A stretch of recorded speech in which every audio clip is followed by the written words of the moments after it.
तो सबको good evening. पिछले वाले चैप्टर में किसी को कोई दिक्कत है, कोई सवाल ना बना हो, या थ्योरी में तो कहीं कोई परेशानी है नहीं, कोई दिक्कत हुआ हो तो पूछ सकते हैं, नहीं तो हम नेक्स्ट चैप्टर शुरू करेंगे आज। नेक्स्ट चैप्टर जो है वो भी बेहद इंटरेस्टिंग है, जिसको बोलेंगे total differential equation in 3 variable. Total differential equation in 3 variables।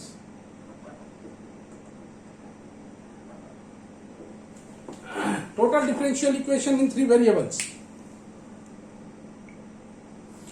बड़ा काम का चीज है ये भी। इसका भी जनरल फॉर्म होता है, तो हम लोग जनरल फॉर्म देखें। इसका जनरल फॉर्म होता है P d x plus Q d y plus R d z बराबर 0। 3 वेरिएबल देख रहे हो। पहले भी तुम लोग टोटल डिफरेंशियल इक्वेशन देखे हो, वो 2 वेरिएबल में था। हर टोटल डिफरेंशियल इक्वेशन में एक कंडीशन सेटिस्फाई कराना पड़ता है, तो यहां भी एक कंडीशन आएगा। यहां पर बताना पड़ेगा where P Q R function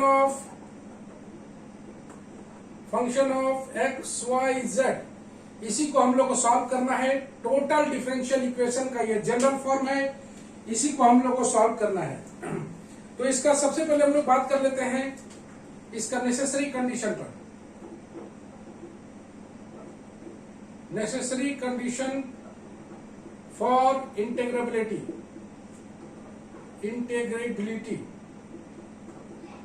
necessary condition for integrability, इसका जो फॉर्मेट आएगा, यहां आएगा पी क्यू आर, यहां भी पी क्यू आर, यहां पर डेल बाई डेल एक्स, यहां पर del by del y, del by del z. लगभग हर क्वेश्चन में सबसे पहले कंडीशन ऑफ इंटीग्रेबिलिटी को सेटिस्फाई कराना है। तो सबसे पहले हम लोग यहां पर इसको एक्सपेंड कर लें in expansion form. In expansion form P तो आ जाएगा del Q by del z minus del R by del y, no problem. Plus Q ले लेते हैं, तो आएगा del R by del x minus del P by del z. देख पा रहे हो, क्यू ले लिया, del R by del x minus del P by del z. Plus R ले लेते हैं, del P by del y minus del Q by del x बराबर 0। इसी को बोलते हैं condition of integrability. Condition for integrability, condition for integrability. तो question से हमें पी क्यू आर मिलेगा, हमें यहां पर पुट करना है और पुट करके इसको सॉल्व करना है। क्यू को विथ रेस्पेक्ट टू जेड करेंगे, आर को विथ रेस्पेक्ट टू वाई करेंगे। सॉल्व करके कंडीशन ऑफ इंटीग्रेबिलिटी को सेटिस्फाई करा लेंगे। यहां पर वर्किंग रूल में अगर आए हम लोग, तो वर्किंग रूल में या methods for solving, methods for solving में पहला मेथड आएगा इसमें taking one variable as a constant. Taking one variable as a constant, पहला मेथड। दूसरा में आएगा rearranging, making exact by rearranging the term. Making exact by rearranging the terms। making exact by rearranging the terms। और तीसरा आएगा homogeneous method।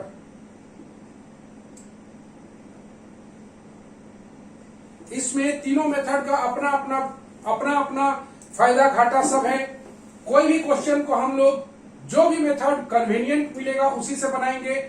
तुमको कभी किसी क्वेश्चन में ये कन्वीनियंट हो जाएगा, कभी ये कन्वीनियंट हो जाएगा और कभी ये कन्वीनियंट हो जाएगा।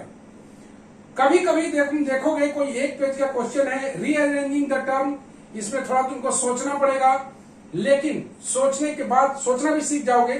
सोचने के बाद ये ज्यादा आसान नजर आएगा रीअरेंजिंग द टर्म। होमोजीनियस तो अलग टाइप का दिखता ही है, जहां पर पी क्यू आर होमोजीनियस रहेगा, पी क्यू आर होमोजीनियस रहेगा।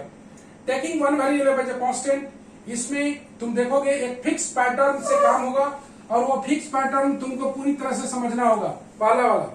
दूसरा वाला में दिमाग लगेगा, टर्म को एग्जैक्ट बनाना है, एग्जैक्ट बना के बहुत छोटा में बनता है, बड़ा बड़ा क्वेश्चन कहीं कहीं छोटा छोटा बहुत छोटा छोटा में बन जाता है। तो इस मेथड को पूरा पढ़ने के बाद हम लोग इसमें आएंगे और कोशिश करना है इसमें ज्यादा काम करने का, क्योंकि होमोजेनियस तो अपना मेथड है, होमोजेनियस में कोई दिमाग ज्यादा लगता नहीं है, कैलकुलेशन बड़ा है, लेकिन असली समस्या है रीअरेंजिंग द टर्म को सीखने में। इसको हम लोग सीखेंगे बहुत बढ़िया से। ये एक फिक्स पैटर्न पर चलेगा, ये एक फिक्स्ड पैटर्न पर चलेगा, फिक्स्ड पैटर्न पर चलेगा। इसमें थोड़ा शार्पनेस का जरूरत पड़ेगा, शार्पनेस का जरूरत पड़ेगा, और ये हाईली कैलकुलेटिंग है, हाईली कैलकुलेटिंग, तीनों अपना अपना है। यही तुम्हारा थ्योरी है। हम शुरू करेंगे पहला method, taking one variable as a constant, fix pattern वाला। तो फॉर्म तुम देख रहे हो, फॉर्म तुम्हारा दिमाग में होना चाहिए, जहां P Q R function of x y z है। क्वेश्चन में इसके बाद आता है कंडीशन ऑफ इंटीग्रेबिलिटी को सेटिस्फाई कराना है, इसको सेटिस्फाई कराएंगे। तो छोटा छोटा क्वेश्चन शुरुआत दौर में सेटिस्फाई कराएंगे, बाद में इसको हम लोग स्केप कर देंगे। इसके बाद making one variable as a constant का हम लोग मेथड शुरू करेंगे। ले लो तो तुमने। हाँ सर, ले लिए। चलिए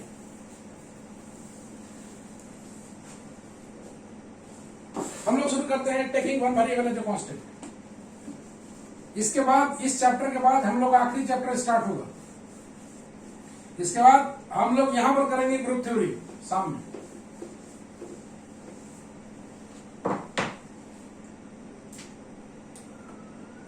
पहला वर्किंग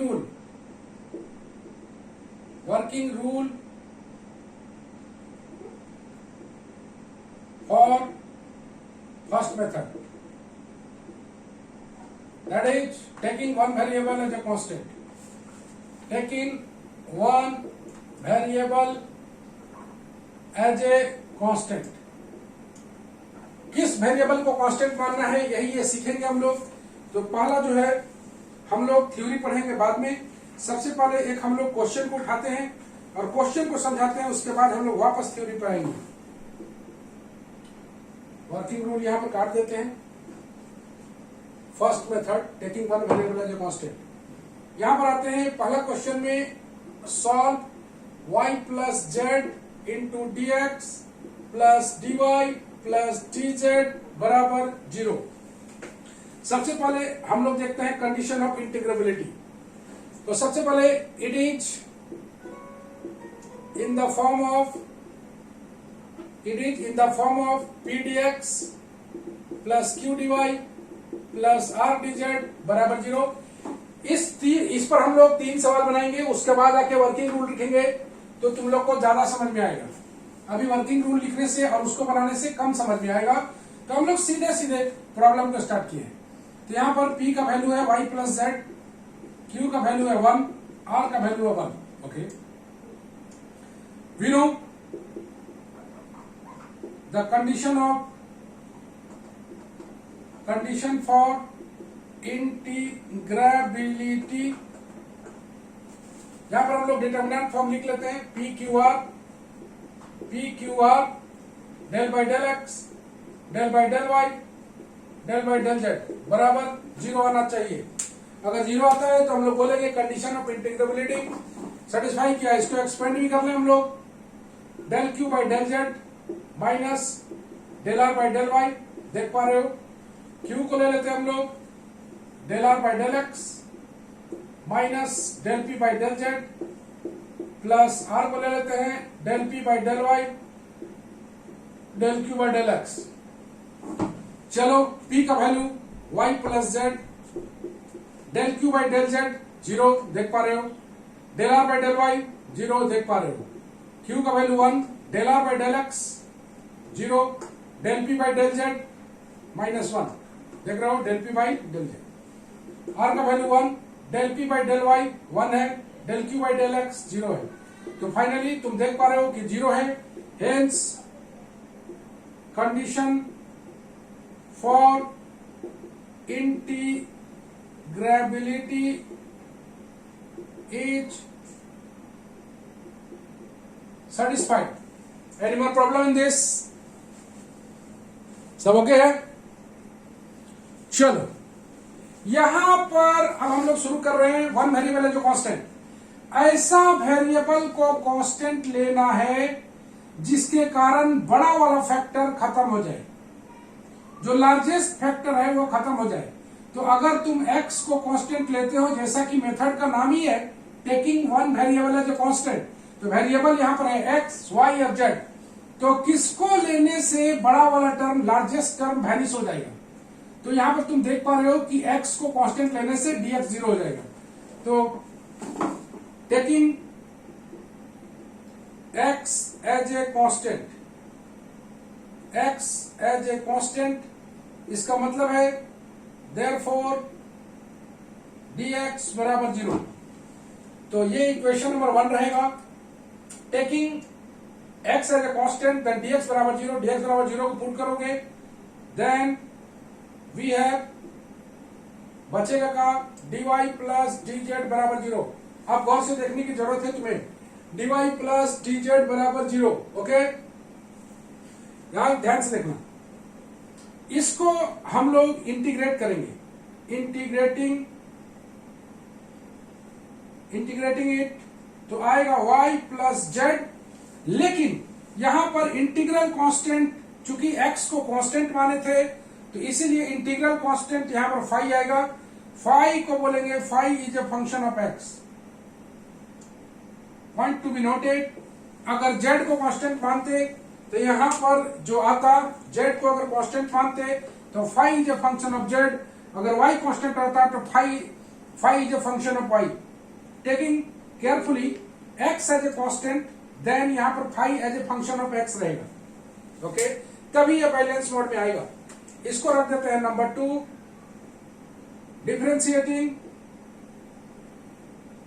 इट, तो आएगा dy प्लस dz बराबर d5। ये नंबर रहेगा 3।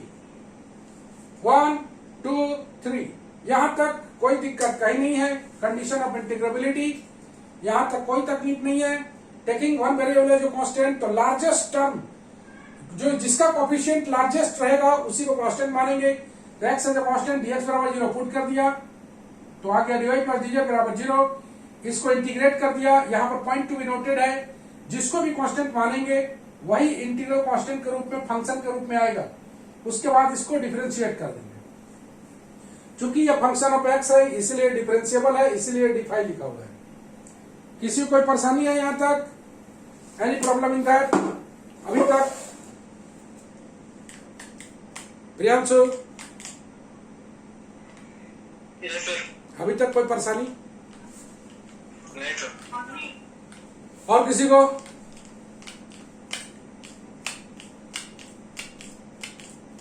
तनु ले लो जरा। हाँ सर, ले लिए। ओके, तो बहुत अच्छे। हम लोग अभी 1 की क्वेश्चन को छोड़ देते हैं। अभी इसका काम है, सॉल्व को हटा देते हैं, ये सब हटा देते हैं, ये सब हटा देते हैं, ये भी हटा देते हैं, ये भी हटा देते हैं।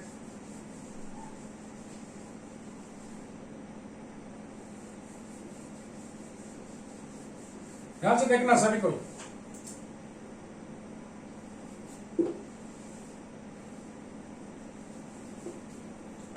एक फिक्स पैटर्न पर काम हो रहा है तो फिक्स पैटर्न ही रहेगा।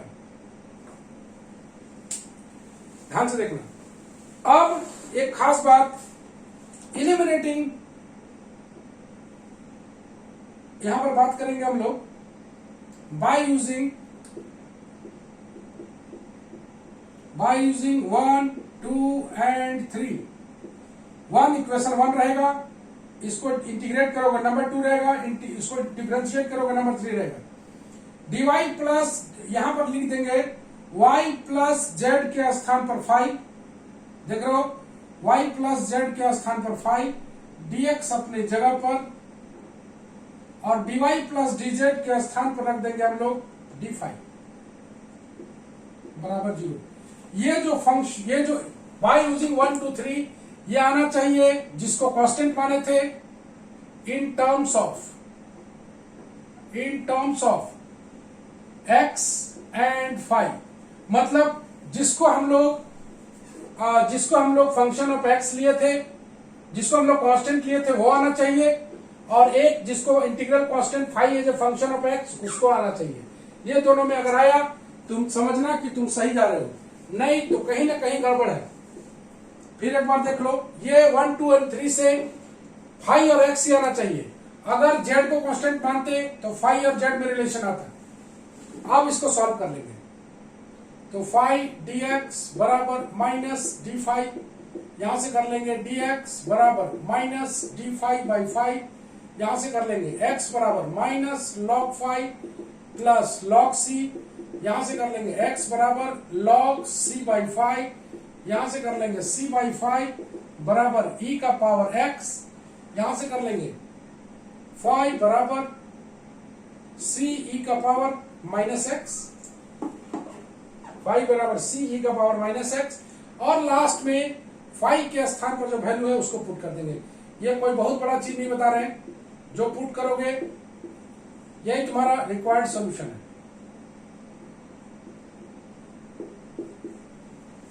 तो y प्लस जेड बराबर c e का पावर माइनस x, ये पहला क्वेश्चन हम लोग बनाए।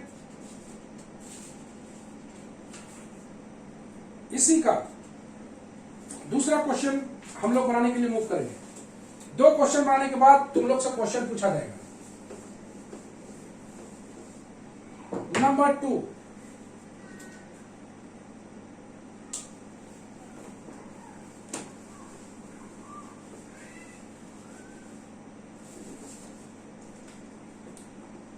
नंबर 2 में आते हैं, यहां पर लिखा हुआ है solve 3x square dx 3y square dy minus x cube plus y cube plus e का पावर 2z dz बराबर 0। 3y square x cube plus y cube. चलो अब तुम लोग से क्वेश्चन पूछना हम शुरू करते हैं। सबसे पहले लिख लेते हैं, it is in the form of p dx plus q dy plus r dz बराबर 0। हियर p बराबर 3x स्क्वायर, q बराबर 3y स्क्वायर और r बराबर minus x cube plus y cube plus e का power 2z। We know the condition of integrability. We know the condition for, 2-3 question में लिखोगे तो तुम्हें याद भी हो जाएगा, इसीलिए डिटर्मिनेंट वाला मेथड बता दिया गया है ताकि इसको तुम कभी ना भूलो। Del by del x, del by del y, del by del z बराबर 0। यहां से इसको एक्सपेंड कर लेना, del Q by del z minus del R by del y plus Q ले लिया, del R by del x minus del P by del z, del R by del x minus del P by del z plus R del P by del y minus del Q by del x. यहां से तुम आराम से सब value निकाल सकते हो। p का value 3x square del Q by del z 0, del Q by del z 0, del R by del Y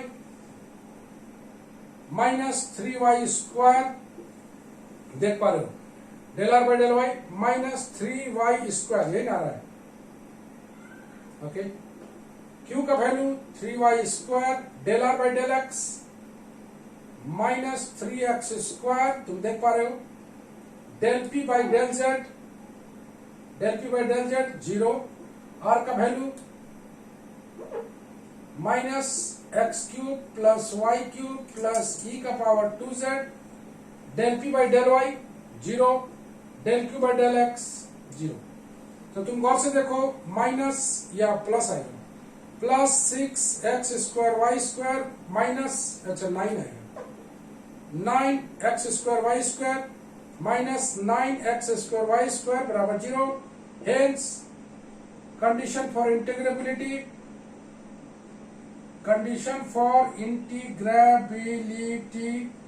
is satisfied. अब हम कोई क्वेश्चन में कंडीशन ऑफ इंटीग्रेबिलिटी को सेटिस्फाई नहीं कराएंगे, हम डायरेक्ट चलेंगे मेथड पर। चलो हाँ सर ले लिए। Okay, well done. नाउ चलो यहां तक हम लोग का हो गया है। हम लोग का जो क्वेश्चन मिटा दिया जाए ऊपर वाला, ध्यानपूर्वक देखोगे इस क्वेश्चन के बाद सब कुछ ओके नजर आएगा।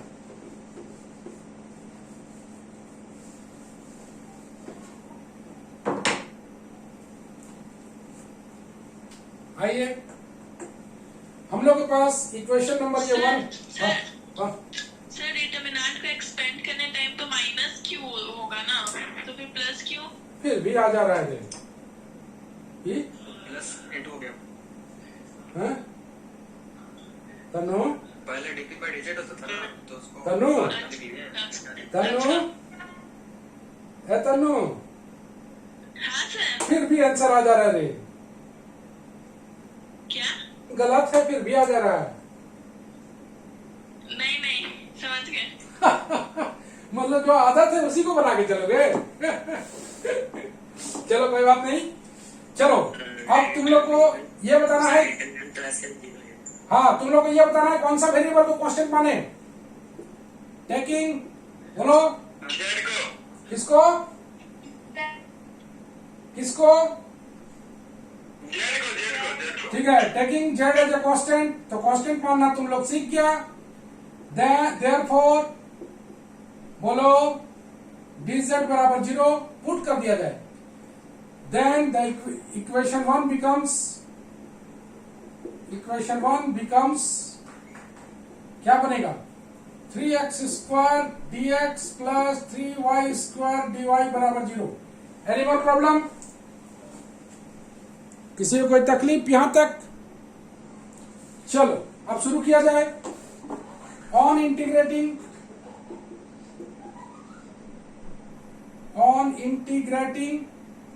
चलो इंटीग्रेट करो तो यह आ जाएगा x3, यह आ जाएगा y3 बराबर, यहां कितना आ जाएगा 5, और 5 एज ए फंक्शन ऑफ क्या लोगे बाबू? 5 as a function of z। Okay, now differentiating इसको नंबर 2 देते हैं, याद रखना। डिफरेंशिएटिंग 2, यह आ जाएगा 3x² dx 3y² dy बराबर d5, यह रहेगा नंबर 3। क्या करना है बोलो? Eliminate from 1, 2 and 3, from 1, 2 and 3, from 1, 2 and 3। चलो इसके जगह पर हम लोग क्या लिख देंगे? दिखाई दे रहा होगा d5 minus x³ plus y³ के जगह पर रख देंगे 5 प्लस e का पावर 2z रहेगा। हम बताए थे कि ये किस में आना चाहिए? फाई एंड जेड में, फाई और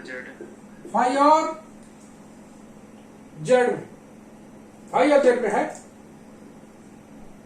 चलो सॉल्व करना शुरू करते हैं। d5 बराबर 5 प्लस e का पावर 2z dz। अरे तो वेरिएबल सेपरेबल नहीं आ रहा है, कौन सा फॉर्म है? कौन सा फॉर्म है?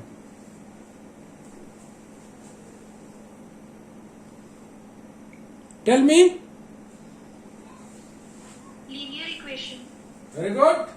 तो यहां पर होमोजेनियस है नहीं, वेरिएबल सेपरेबल है नहीं, तो डायरेक्ट लीनियर में हम लोग चले।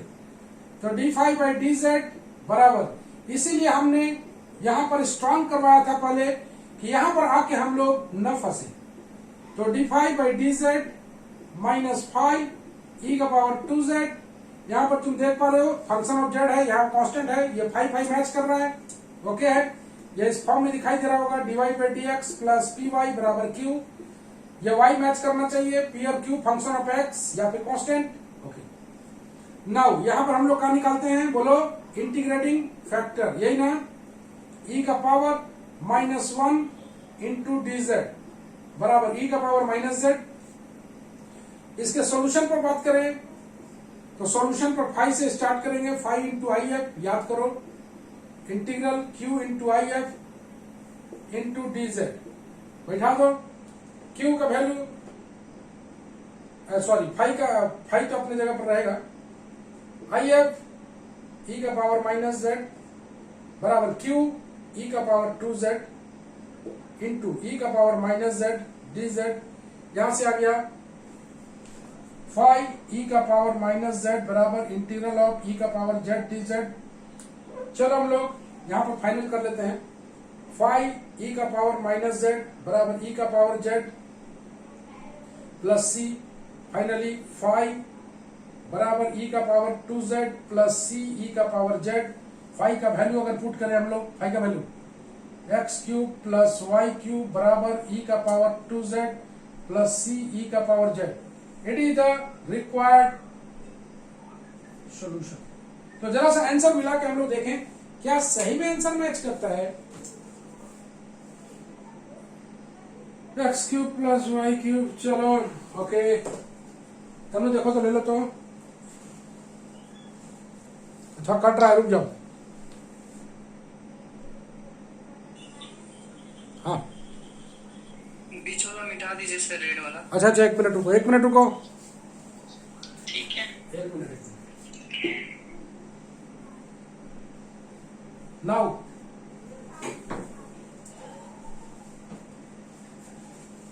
हाँ सर ले लिया। ओके, कितना टाइम बचा है अपग्रेडिंग में, अभी टाइम है। तो अब इतना के बाद जल्दी पढ़ाइए सर, 90% डाटा यूज हो गया है। हाँ, तो तुम अब डाटा खा जाओगे तो हम क्या करेंगे, डाटा भेज दे का बिट्टू, हॉटस्पॉट ऑन कर दीजिए सर। हॉटस्पॉट आओगे तो आओगे ना वहां पर, तुमको तो हॉट स्पॉट देंगे वहां। हॉट स्पॉट समझ रहे हो ना, हाथ से भी हॉट स्पॉट दिया जाता है, हॉट स्पॉट। वो वाला नहीं चाहिए, वो खा चुका है पहले भी खाया। चलो नेक्स्ट क्वेश्चन 3 नंबर, ये तुम लोग का बारी है काम करने का। अब जहां पर फंसेंगे तुम लोग से हम पूछेंगे। सॉल्व क्वेश्चन नंबर 3, ये है 2x स्क्वायर, ये 2 है याद रखना, 2x square 2xy 2xz square plus 1 into dx plus dy plus 2z dz बराबर 0। तो जहां जहां पूछेंगे तुम लोग बताते जाना। उम्मीद करते हैं मेथड तुम्हारे सामने सब कुछ है, तो इसको लिखना नहीं भूलना है। It is in the form of, नहीं लिखना सर, बस एक लाइन लिख देते हैं, p d x q d y, बार बार लिखोगे तुम्हें याद हो जाएगा। हियर p बराबर 2x square 2xy 2xz square plus 1, q बराबर 1, r बराबर 2z। चलो यहां पर तुम लोग कंडीशन ऑफ इंटीग्रेबिलिटी को सेटिस्फाई करा लेना। Condition for integrability is satisfied. चलो डन करना शुरू करें, बोला जाए, सब कोई को समझ में आ गया होगा। तो टेकिंग कहा करना बोलो, x को कांस्टेंट लीजिए। तो हम जहां जहां फंसेंगे तुम लोग से बात करेंगे। Taking x as a constant, तो dx बराबर 0, नो प्रॉब्लम, पुट कर दिया जाए। यूजिंग दिस फ्रॉम फर्स्ट, आइए dy प्लस 2z dz बराबर 0 on integrating y plus z square बराबर 5। Phi is a function of क्या ले लें, x। Number 2, differentiating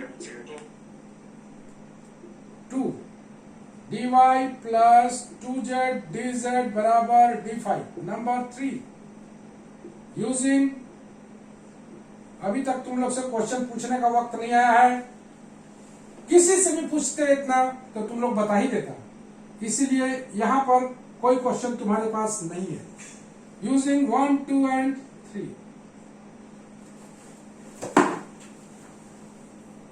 using 1, 2 and 3, बोला जाए 1, 2 एंड 3। हाँ, कैसे पुट करेंगे जी? चलो, तुम लोगों को पूछने का वक्त आ गया। यहां पर मेरे को बनना चाहिए फंक्शन ऑफ रिलेशन बिटवीन, जो आना चाहिए रिलेशन बिटवीन किसके किसके बीच आना चाहिए, बोलो, x एंड फाइव। आ जाएगा सर, चलो कॉमन लेके हो जाएगा। बोलो, कहां से कॉमन ले लें? उससे सर 2x रहेगा, उसको x को कॉमन करिएगा ना, तो फिर यहाँ पे आ जाएगा। ऊपर से कॉमन, चलो दिख रहा है y plus Z square plus 1 dx इधर वाला का वजन लगा 5 हो जाएगा। dy प्लस 2z dz बराबर 0। चलो 2x स्क्वायर प्लस, तुमको दिखाई दे दिया पहला 2x, y plus Z square की जगह 5 plus 1 into dx dy plus 2z dz d5 बराबर 0। क्या ये रिलेशन है इसमें? है ना सर? अगर यह है तो हम लोग सॉल्व कर सकते हैं। कैसे करेंगे सॉल्व? कैसे करेंगे सॉल्व, बोलो। लीनियर होगा सर, 2x लीनियर में होगा। लीनियर में होगा, आर यू श्योर? हाँ हाँ हाँ, कीजिए ना, होगा। हाँ, तो 2x square plus 2x5 plus 1 into dx बराबर माइनस d5। यहां पर करें, यहां से आ जाएगा d5 बाई dx, ये नीचे आ गया, बराबर minus of 2x square plus 2x5 plus 1।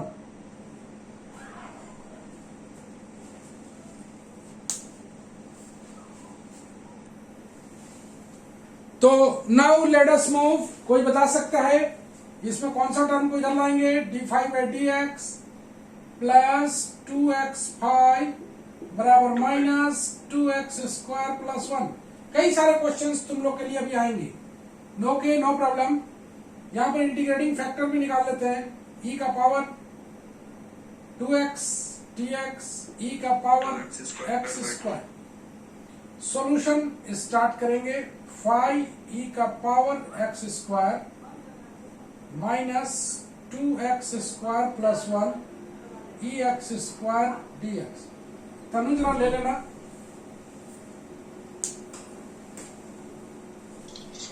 हाँ से ले ली। अरे रुको, पेज नहीं दिख रहा है, लो हाँ ले लिए।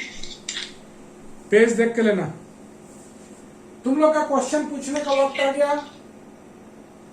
इतना दूर तक हम मान लेते हैं कि तुम लोग में से किसी को दिक्कत नहीं होगा। समस्या, तुम लोग का जो प्रॉब्लम एरिया है वो प्रॉब्लम एरिया अभी तक ठीक नहीं हुआ है। तो यहां पर तुम्हारे लिए एक क्वेश्चन रहेगा और वो क्वेश्चन हम तुम लोग से पूछने वाले हैं। चलो सभी के लिए चैलेंजिंग क्वेश्चन, सभी के लिए चैलेंजिंग क्वेश्चन है। आइए इसको इंटीग्रेट करें तो कैसे? 5e का power x square minus 2x square plus 1 e का power x square dx। Anyone who can tell me the answer? सभी से ओपन क्वेश्चन पूछ रहा हूं।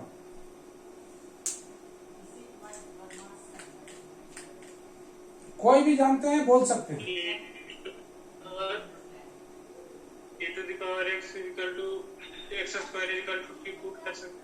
e का पावर x स्क्वायर को t पुट करेगा तो काम ही लेगा यार। नहीं सर, वो बोल रहा है x स्क्वायर को t। काहे पुट करेगा x स्क्वायर को t? कोई वजह है तुम्हारे पास? क्या यहाँ पर 2x dx दिख रहा है तुमको? तो t मान के क्या करेगा? ना सर कन्वीनियंस के लिए। कन्वीनियंस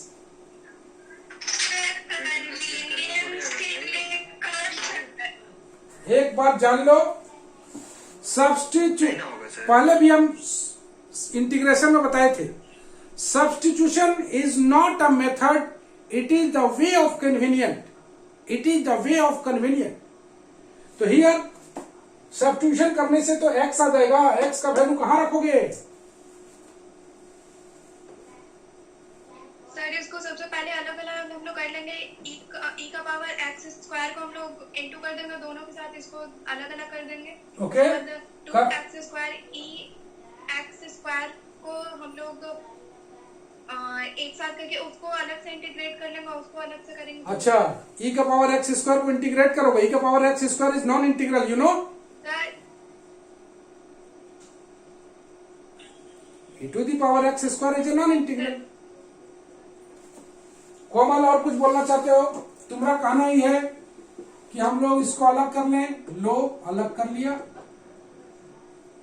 dx माइनस e का पावर x स्क्वायर dx। लो ये तो नॉन इंटीग्रल है, इसको क्या करें?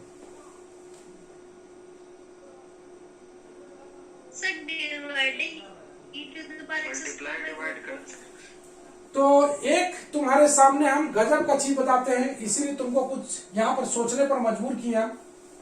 तुम लोग को याद होगा कि इंटीग्रल ऑफ e का power x fx plus f dash x dx equal to e का power x fx, you know. e का पावर x। तो याद रखना है यहाँ पर e का जो पावर है x, ये always in linear form, always in linear form. Linear form का मतलब होता है यहां पर तुम्हें साइन एक्स रहे, कॉस एक्स रहे, एक्स स्क्वायर रहे, एक्स क्यूब रहे, कुछ भी रहे, अगर कुछ भी है तो एक्स स्क्वायर बराबर टी मान लो, एक्स टी एक्स बराबर 1/2 dt, dx बराबर 1/2 dt। एक्स के स्थान पर पुट कर देंगे √t, तो dx के स्थान पर e का पावर x स्क्वायर, गौर से देखना, माइनस 2x स्क्वायर के जगह t प्लस 1 e का पावर t, और dx के जगह पर 1/2 √t dt। अब इसको अगर तुम सेट करोगे, 1/√t को अंदर ले जाओगे, यहां पर आ जाएगा √t, यहां पर आ जाएगा 1/2 √t e का power t, that is the form of this. ये मेरा पर ft है, यहां पर f डैश t है, तो इसको हम लोग फाइनली लिख पाएंगे e का पावर t इंटू ft का मतलब √t। तो इस तरह से इंटीग्रेट होता है। कहीं भी अगर इस टाइप का चीज आए, e का पावर फंक्शन में है, तो कोशिश करना है उसे t मान के उसको कन्वर्ट करके चेक जरूर कर लेना है। हो सकता हो ऐसे तो नहीं बना है, हो सकता हो ऐसे तो नहीं बना है, तो एक बार ट्राई जरूर करना है इस तरह से। अगर e का पावर साइन एक्स रहता तो भी हम लोग साइन एक्स को t मानते और इधर सारे को t के रूप में कन्वर्ट करते, हो सकता हो इस तरह का फॉर्म आ जाए। यहाँ पर ऑलवेज इन लीनियर फॉर्म, मतलब लीनियर में ही आना चाहिए, either is variable is x और t और z वॉट एवर बी। तो फाइनली 5 e का पावर x स्क्वायर बराबर माइनस e का power t x square √t मतलब x plus c। Final answer 5 बराबर -x प्लस c e का power -x²। ये कट जाएगा। 5 का वैल्यू कितना था जी? 5 का value y plus z square। y plus z² plus x बराबर c e का power -x²। That is the required solution. Now answer क्या मिला है?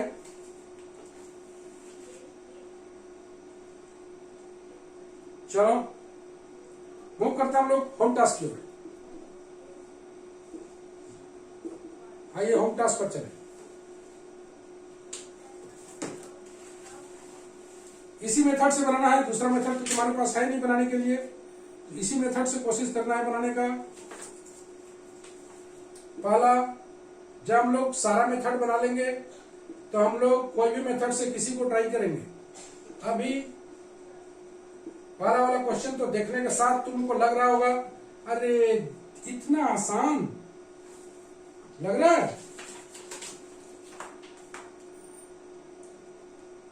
दूसरा,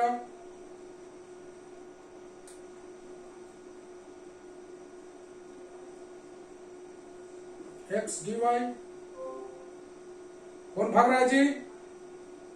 सब नजर आ रहा है हमको, चेक करेंगे। x dy minus y dx minus 2x² z dz बराबर 0। तीसरा,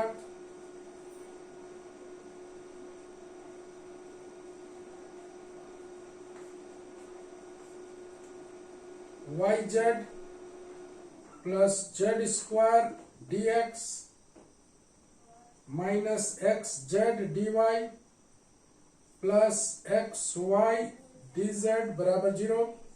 तीन को काफी है काजी।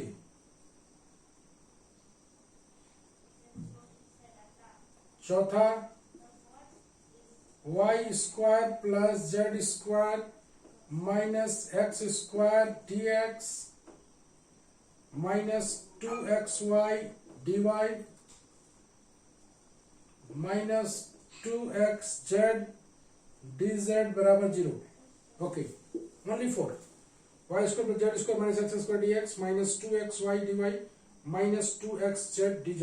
टर्म ले लें जरा।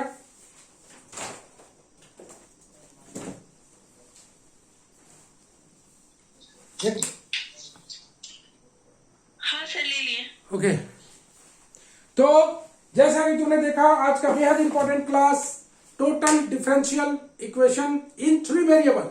हम पहले भी पढ़ चुके हैं 2 वेरिएबल वाला, जिसमें हम लोग सेटिस्फाई कराते थे del q by del x बराबर del q by del y, याद होगा तुमको। तो del m by del x बराबर del n by del y, इस तरह सेटिस्फाई कराते थे, जिसमें फॉर्म होता था m dx plus m dy। तो यहाँ पर total differential equation in 3 variable में मेथड फॉर्म तुम्हारे पास होना चाहिए, कंडीशन ऑफ इंटीग्रेबिलिटी होना चाहिए, और फर्स्ट मेथड जो कि पूरी तरह से तुम लोगों को समझ में आ गया है, एक एक चीज समझ में आ गया है कि क्या हमें करना है। किसी भी मेथड से बनाए, answer will remains the same, answer remains the same at all, and whatever be the method, taking one variable as a constant. अगले क्लास में हम लोग चलेंगे rearrange, making exact by rearranging the term after doing that homework. पूछना है sir कुछ? कहा पूछना है जी? पूछो। वो डिटरमिनेंट वाला पार्ट जो सेटिस्फाई करवा रहे थे सर जी, हाँ। तो उसको नहीं करवा रहे थे कुछ क्वेश्चन में, तो सर उसको छोड़ना है या फिर करना है? ले लेना? करना है। बार बार वही काम, सेम काम काहे करेंगे हम? तुम लोग काम है, तुम लोग करो। आसान चीज तुम लोग ना करेंगे। मतलब हम लोग को करना, होमवर्क वाला में सब में करना। छोड़ो उसको, छोड़ दो, 2-4 बार लिख के छोड़ देना ना, 2-4 बार प्रैक्टिस हो जाए लिखने का, छोड़ दो। तो आज के लिए बस इतना ही। Good night, bye bye.